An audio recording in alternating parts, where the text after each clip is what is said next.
Okay, so with schizophrenia, well, atypical antipsychotics typically go hand in hand with typical and atypical antipsychotics go hand in hand with schizophrenia. So the big thing with schizophrenia, it's not just like an excess of dopamine or whatever. It's specifically an increase in sensitivity of dopaminergic D2 receptors. So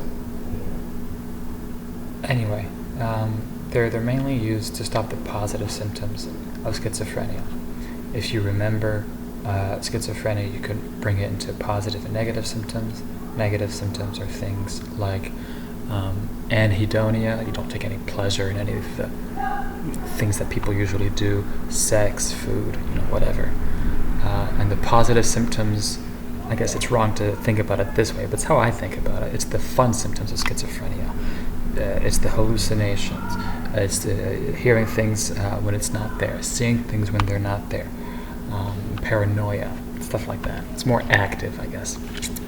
And they definitely test you on they try to fly high and cheating, thieves are low. You'll still remember that even when you go into the clinics and stuff. The big thing, though, with high potency, especially haloperidol, which you'll see a lot of, is that you have very high extrapyramidal symptoms. The big thing with the low potency ones is that you have fewer of those EPS effects. They don't really test you as much on, it's more anticholinergic, antihistaminic side effects and stuff. The big thing is you don't have these things to the same extent. Now, what are the side effects of antipsychotics? Well, you block dopamine. Can you think of any conditions where low dopamine causes a problem? Of course you can. You can think Parkinsonism, bradykinesia, slow movement. There's something called a Parkinson's gait. They shuffle their feet. They kind of lean forward because if they don't, they'll fall backwards. But we'll get to that in a second. One of the big things is that depending on the class of antipsychotics, you have certain types of side effects more than others. Okay. So, let's look right here at endocrine disorders. Dopamine. Remember how dopamine antagonizes prolactin?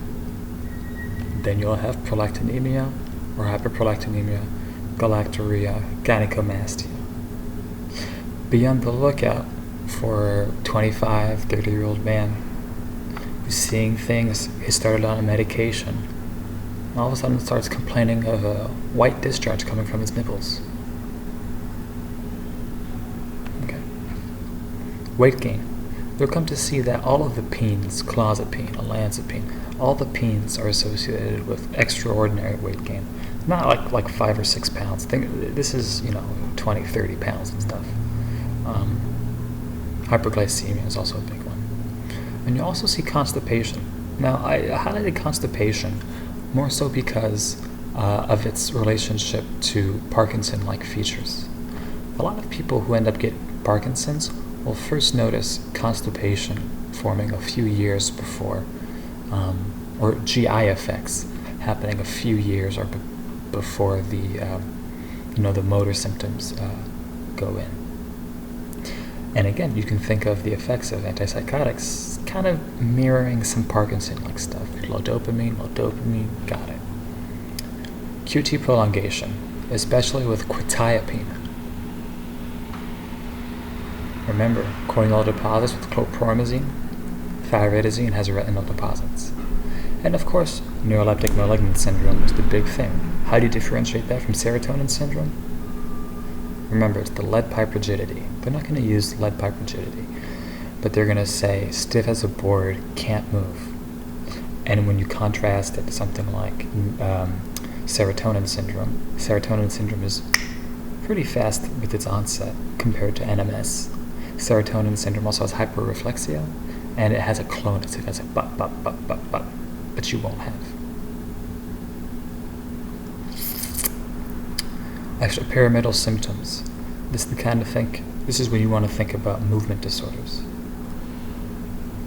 Restlessness, bradykinesia, and then tardive dyskinesia. So tardive dyskinesia It's even in the name. Happens months to years after. The big thing here, even with this way cool, these benazines and stuff that have recently come on the market, tardive dyskinesia, you can't really get rid of it. Like once you got it for good. All right. Here we go. Atypicals, fewer side effects, especially with something like aripiprazole. However, there are some very important side effects you have to remember. QT prolongation, agranulocytosis with clozapine. You always have to end up getting your CBCs done very regularly because it can just get wiped out. And you have to remember that with all the pains, metabolic problems. Risperidone. Yeah.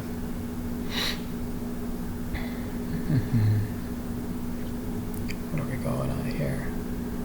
Oh yeah, atypicals are also used for bipolar disorder. Though you'll typically see lithium and valproic acid, but I've seen in questions quetiapine and stuff for it, no problem.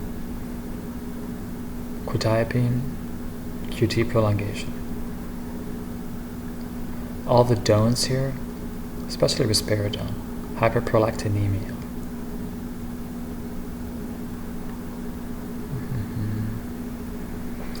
I also like to think of the aridones kind of like you're done with the risks a little bit. That's how I remember it as an atypical. Risperidone, though, hyperprolactinemia, clozapine, agranulocytosis. They say here olanzapine, whatever, obesity, but all the beans are obesity.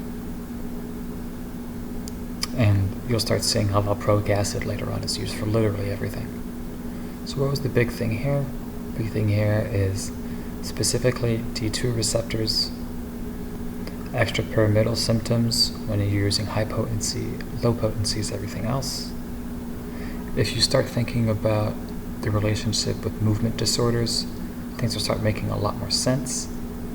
Differentiating akathisia from tardive dyskinesia is huge. Neuroleptic malignant syndrome compared to serotonin syndrome. QT prolongation, especially with quetiapine. Think of quetiapine as QTapine. Okay. And aripiprazole, although it has like the fewest side effects, it's not really used as often as the other ones because it's not as effective. But that's not really a step one question. Clozapine, agranulocytosis, that's beyond high yield.